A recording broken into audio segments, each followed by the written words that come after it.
discussing more on the post-budget review is Mr. Aman Choudhari.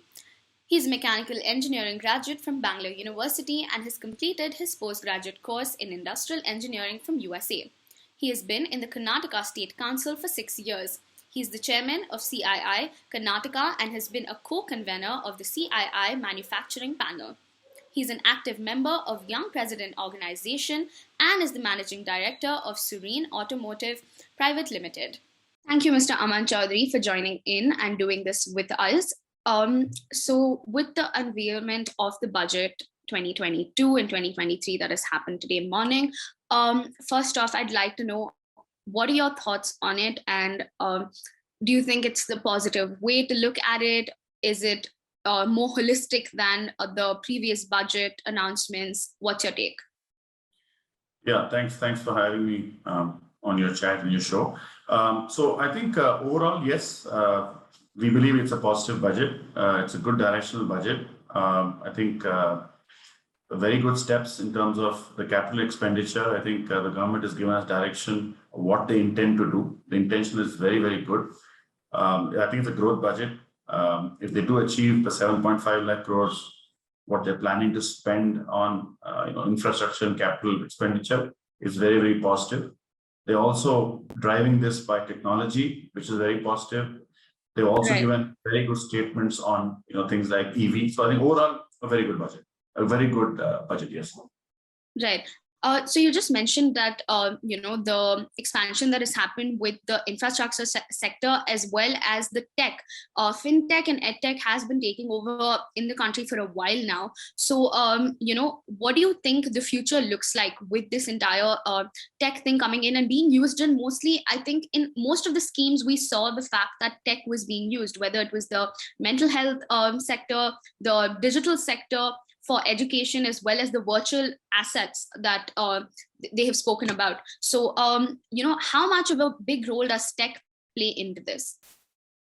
Yeah, I think they're driving it through tech. So I think the government realizes, when you're in such a big country, right, governance is what they're driving through tech. I see a huge, the tech is actually driving governance, right? The play on fintech has already started, which when the government got the UPI scheme many years ago, the fintech play is already there. They're only reinforcing that play. But at this point in time, I think the biggest takeaway is that they're driving every aspect of administration itself through technology, which is amazing. The Gati Shakti, which is possibly one of the best platforms created by anybody in a long time, it's a phenomenal platform for driving growth in terms of infrastructure growth itself. Right. If you could elaborate a little more on the Gati Shakti for our audience to get a more insight into what exactly it is and how would it help us? So basically, Gati Shakti is a platform created by the government, right? And it basically connects up all the 7 engines. So roads, railways, airports, mass transit, waterways, and logistic infrastructure. All of it comes in a master plan, right? And Gati Shakti, basically they have mapped the whole country and they plan to use the GPS and enabling technologies to see that decisions are made and in a unified manner. So it's not just one person building a road in one direction, one person building it. So it's a very unified look at logistics. So it's a phenomenal platform which the government has built. Right. And you've been into the automobile sector for the longest time, right? So what do you think, has come out from the budget which would help you as well as something that may not help you? If we could see both sides to the coin.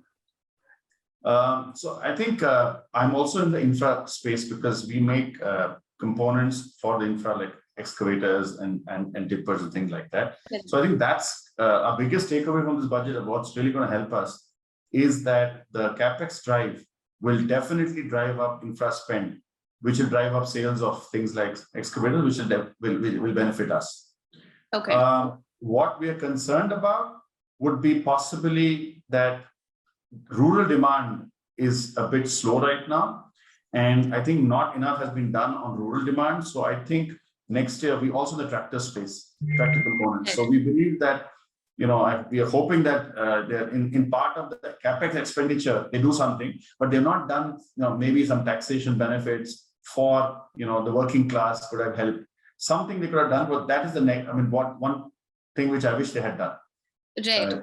Push towards increasing rural spend or boost demand on that side. Right. And with regards to, infrastructure, we've covered that, and we've also spoken a little bit about automobile. But, the main concern over the last couple of years has also been of agriculture, which is the issue of farmers, whether it was the farmers protesting or, the repealment of the 3 laws that were also there, which happened recently. All of this coming to the future of what digital India would look like.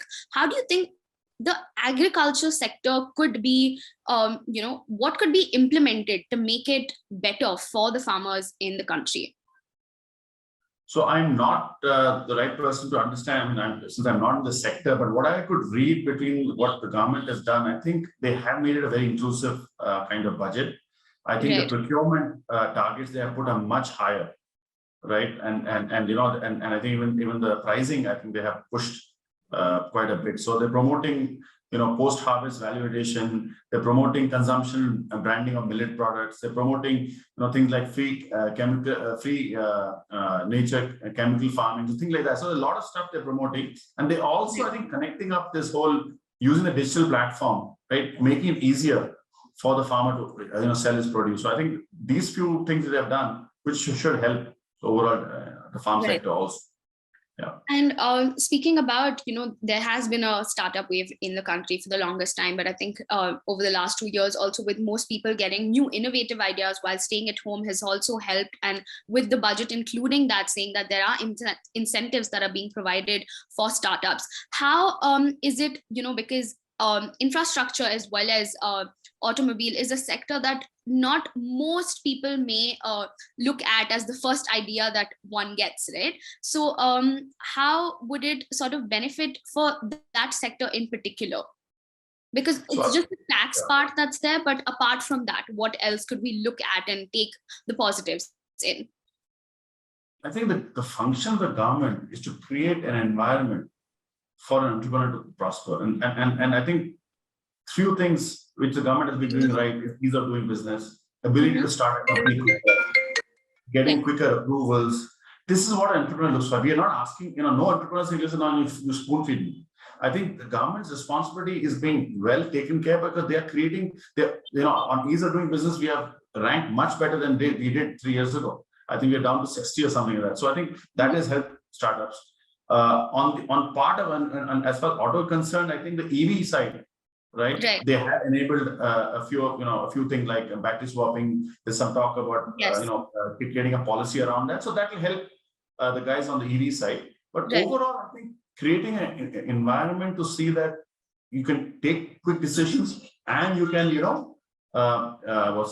implement this decision quickly without any hindrance is what we look for. And I think that they've been doing that over a period of time. They have been doing that. I think one important thing they did do is we can wind up quicker. I think they've done the other way around. So in case you got a company which is not doing well, you can quickly wind it up. So I think that's another step in ease of doing business. That's a positive step. And I think there has been, I think this year, the mention of sustainability as well, right? For the longest time, I think sustainable products or just looking at it as a consumer, like let's say whether it was fast fashion or anything, I think consumption has become more mindful over the last 2 years, whether it is with the help of the Made in India project or whatever it is, just consumption of more products or anything that has been done in India is more appreciated, I guess. And coming to that, I would say with the including of the battery swapping that has been spoken about. EV is a sector that also, if you think about it, fuel prices have been rising over the last few months, which everyone knows about. So including this gives like a positive hope that yes, the shift can be done easily. But personally, I also think, it is also a privileged setup because not everyone could afford electronic bike or an electronic car.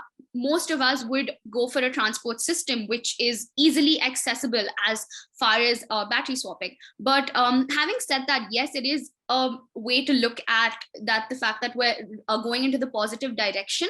But as I mentioned, that it is also a privileged way to go about it. Yeah. So what's your take on that? So I think I do agree. So I think the whole EV revolution which has started, it was for sustainable environment, and I think it is the rich who consume more, and hence they have to be more responsible. Correct. It's and I think over a period what they did in California, or that's not coming here, but you have to sell so many EV cars, or so many EV bikes. It's going to happen. So I think that it's our responsibility as in the cities, in the urban areas, to take care of this. So I think that's a positive thing. The other part, you talked about Atmanirbhar Bharat. We talked about promoting Indian brands. Yes, I think the Prime Minister has always been promoting Indian manufacturing. I think that's very, very positive. This time, I think they have got a big emphasis on defense. I think that there's been a huge emphasis on Atmanirbhar defense or manufacturing for the defense sector. A very positive thing was on the R&D part. So as far as we talked about manufacturing for India by India, I think that was a very positive thing, giving us an opportunity to do R&D in the defense area. Right. So having said that, I think we've wrapped up most of the sectors that we could speak about. So I'd like to ask you, one last question in terms of how do you think digital India would be like in the next 2-3 years? And, what's your take on giving a message to like the future generation in terms of whether it's mindful consumption or starting the right kind of business? What's your take on that? Very loaded question. We can take it into different parts. Yeah, the different parts. No, I think the younger generation is definitely more conscious than even we were when we were younger. I think they care for the environment more. They realize that the changes which are going on, the environment is facing, and what they see. So I think there's not much to tell them. I think they're already on the right path.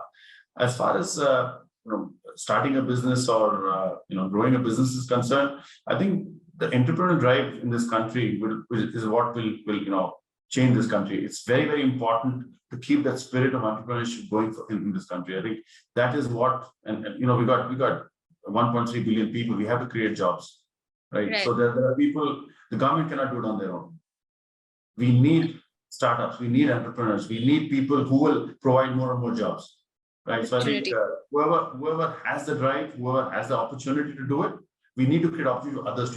So I think an inclusive growth is very, very important. I think that's one thing which all industry bodies are recognizing, that we need to have inclusive growth. And I think that 2% CSR, also are doing way more than 2% CSR. So I think we all need to realize that inclusive growth is very, very important for this country to do well in the future.